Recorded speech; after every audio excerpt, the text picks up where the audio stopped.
Master. வருது. வாங்க. வாங்க, வாங்க, வாங்க, வாங்க. என்ன இந்த பக்கம் திடீர்னு? மாஸ்டர் ஒண்ணும் மாஸ்டர் ரொம்ப நாள் ஆச்சு நம்ம ஆசனாஸ் பண்ணி. ஆமா. இப்ப ரீசென்ட் டைம்ல வந்து பார்த்தேன்னா, ஆசனாஸ் எதுவுமே பண்ணாம இருந்தாங்க. டைஜெஸ்ட் எதுவுமே சரியா ஆக மாட்டேங்குது மாஸ்டர். ஆஹா. அந்த மாதிரி ஆகுது. சோ அதுக்கு ஏதாவது ஆசனாஸ் இருக்கா மாஸ்டர்? இருக்கே. வாங்க பண்ணுவோம். ஆல்ரெடி எல்லாம் நீங்க பண்ணது தானே. ஒன்ஸ் நான் செஞ்சு காட்டுறேன். சரிங்க மாஸ்டர். எங்க வீட்டுல போய் ட்ரை பண்ணுங்க. அதே மாதிரி புதுசா பழகிறவங்களுக்கும் எப்படின்னு சொல்லி கொடுத்துட்றேன். நீங்களும் சொல்லி கொடுங்க.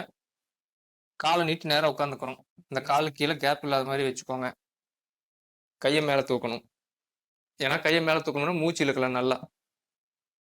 மூச்சு இழுக்கிறோமா? மூச்சு விட்டுட்டே நம்ம கீழே போகணும். அப்போ நம்ம ஈஸியா நம்ம வளையும் முதுகு. இது ஃபர்ஸ்ட் ஸ்டெப். நாம பிகினர்ஸ் ஸ்டார்டிங்ல நீங்க பழகிறதுக்கு இதை தொட்டு பழகலாம். அடுத்து 2வது ஸ்டெப்,